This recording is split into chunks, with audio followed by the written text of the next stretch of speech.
바울은 이 시기를 가리켜서 이렇게 말했어요. 자다가 깰 때가 벌써 되었다. 그렇게 말씀합니다.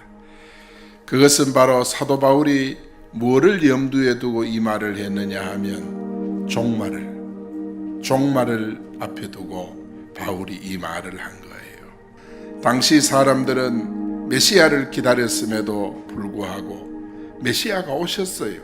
그런데 못 알아보고 그 메시아를 자기들 손으로 십자가에 못 박아 죽였습니다.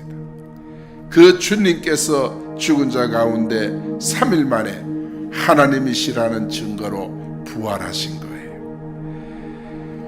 그때나 지금이나 마찬가지예요. 주의 재림이 너무도 가까웠고 임박했는데 사람들은 재림 예수를 기다리면서도 준비하지 않아요. 깨어있지 못해요. 거의 영적으로 잠이 들어있고 영적으로 방황하고 있습니다. 그래서 오늘 본문의 제목을 예수님을 기다리는 자. 첫 번째는 뭐냐?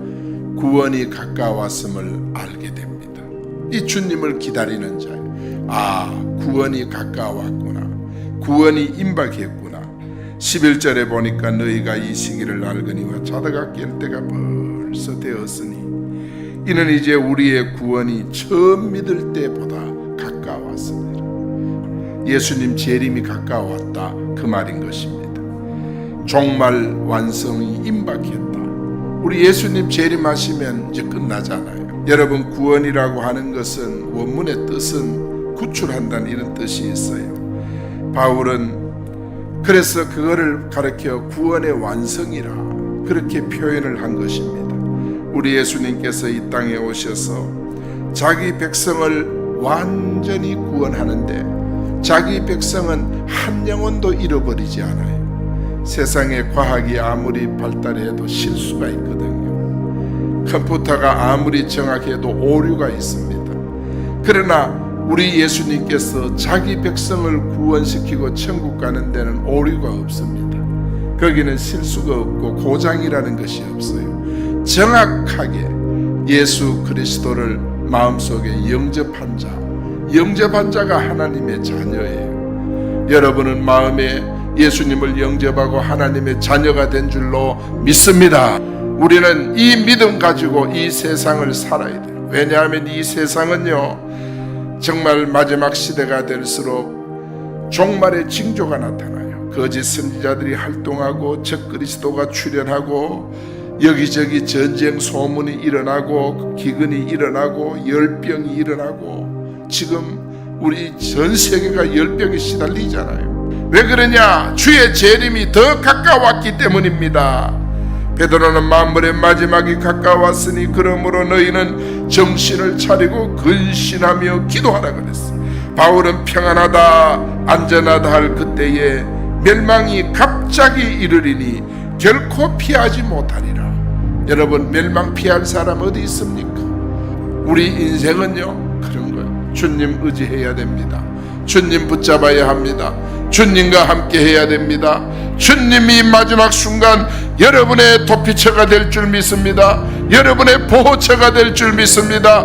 믿음으로 승리하는 여러분 되기를 축원합니다. 예수님을 기다린 자 두 번째는 어두움의 일을 벗어버려야 돼요. 12절에 보니까 밤이 깊고 낮이 가까웠으니 그러므로 우리가 어두움의 일을 벗고 빛의 갑옷을 입자 그랬어요. 여러분, 예수님을 기다리는 자는 어두움의 일을 벗어버립니다. 어두움의 일이 뭡니까? 주님 싫어하는 거 버리기 시작합니다. 죄에 깊이 빠져있는 데서 빠져나옵니다. 주님이 원하지 않는 길 가던 사람이 돌이킵니다. 지금 마지막 시대는 그렇게 살아야 될 시기예요. 이 어두움을 벗는다는 것은 원문의 뜻은 보면 벗어 던진다. 여러분, 어두움을 벗어 던지되 이 어두움은 여러분에게 저주입니다. 이 어두움, 불신앙은 여러분에게 저주입니다. 불신앙을 벗어 던질 때 사정없이 벗어서 던지기를 바랍니다. 뒤도 돌아보지 말고 불신앙은 버려야 돼요. 하나님이 싫어한 그런 습관들, 하나님이 싫어한 생활, 삶의 모든 요소들, 하나님 싫어하는 것은 사정없이 가감없이 그냥 벗어서 미련도 두지 말고 던져버려야 됩니다. 이게 원문의 뜻입니다. 12절 13절에 보면 세 가지 어두움의 일이 나와요. 세 가지 어두움의 일이, 첫째는 뭐냐? 방탕. 사랑하는 여러분, 그런데 우리가 이 세상을 살면서 자신을 되돌아본다는 것은 너무 귀한 거예요. 예수 안에 있는 나를 발견하는 순간, 그때가 가장 행복한 순간이에요. 예수 안에 나를 발견해야 돼요. 내가 돈에 취하고 쾌락에 취해서 세속에 빠졌어, 그렇게 살고 있는 나를 발견하지 말고 예수에 취해 있는 예수님을 마음에 모시고 사는 그런 인생으로 우리가 거듭나야 할 줄로 믿습니다. 그 다음에 두 번째는 음란이에요. 음란은 다른 말로 호색이라 하는 거예요. 문란한 성생활을 가리켜요. 이게 사단의 역사예요. 그 다음에 두 번째는 다툼입니다.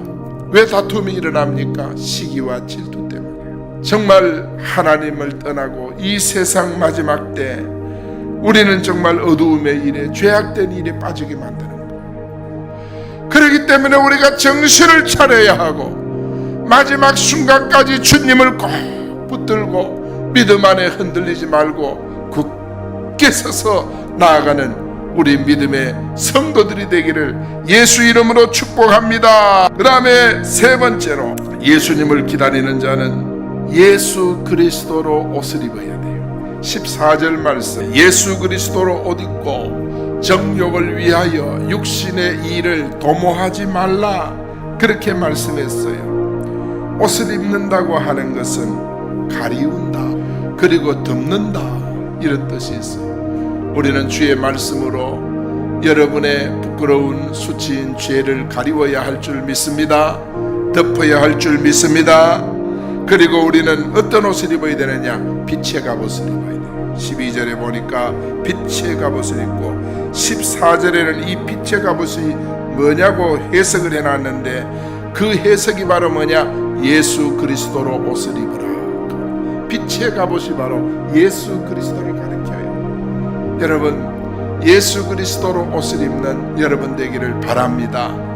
예수 그리스도로 옷을 입는다는 말이 뭐냐? 그것이 바로 예수님을 마음에 영접하고 믿음으로 사는 삶을 가리켜요. 데살로니가전서 5장 5절 6절에 보니까 너희는 다 빛의 아들이라, 다른 이들과 같이 잠자지 말고 깨어서 정신을 차릴지니라. 창세기 14장 14절에 보면요, 아브라함이 살던 시대에 아브라함의 정말 조카가 그돌라오멜 연합군에 의해서 포로로 붙들려갔어. 그리고 재물 다 빼앗겨버리고 가족들 다 빼앗겨버렸어. 여러분, 이게 무슨 말인지 압니까? 여러분 주변에 강한 자가 있으면, 내가 힘이 없으면 다 빼앗기는 거예요. 여러분 가정에 사단이 강하면 사탄에게 여러분 마음의 평강도 빼앗기고 기쁨도 빼앗기고 다 빼앗겨요, 사단에게. 우리 신앙생활이 그런 거예요. 새벽기도도 훈련입니다. 훈련입니다. 여러분 신앙생활도 훈련입니다. 예배생활도 훈련입니다. 훈련된 병사는 빼앗겼던 것도 도로 찾아오지만은, 그러나 내가 힘이 없으면 내 있는 것도 강한 자에게 다 빼앗기는 거예요. 여러분 정말 훈련된 그리스도 참된 일꾼 병사들이 되기를 예수 이름으로 축복합니다. 예수님을 기다리는 자는 이렇게 예수 그리스도로 옷을 입어야 돼요. 예수 그리스도로 아무나 군복을 입힙니까? 훈련이 되어야 군복을 입히지. 그렇잖아요. 아무나 별을 달아줍니까?